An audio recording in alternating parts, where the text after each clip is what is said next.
C'est une planète qui de tout temps a fasciné l'homme. Mars, l'astre rouge, une planète presque 2 fois plus petite que la Terre, mais avec laquelle elle a de nombreux points communs.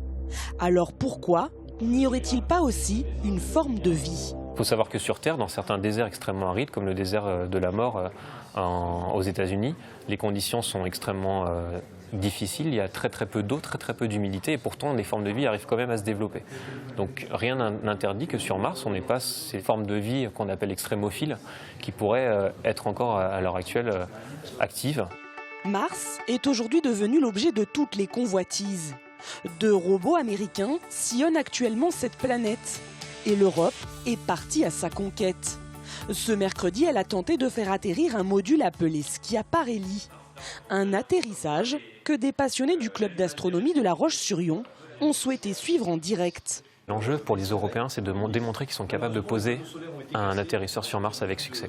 Si c'est un échec, ça remet en question l'échéance pour envoyer le prochain robot, ExoMars 2020.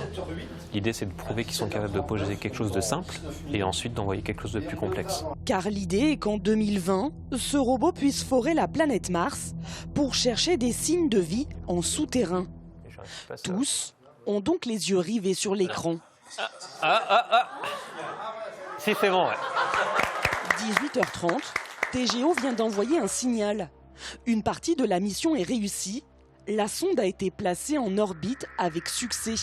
Mais toujours, aucune nouvelle de l'atterrissage de Schiaparelli. Et pour l'instant, pas de signal émis après l'atterrissage.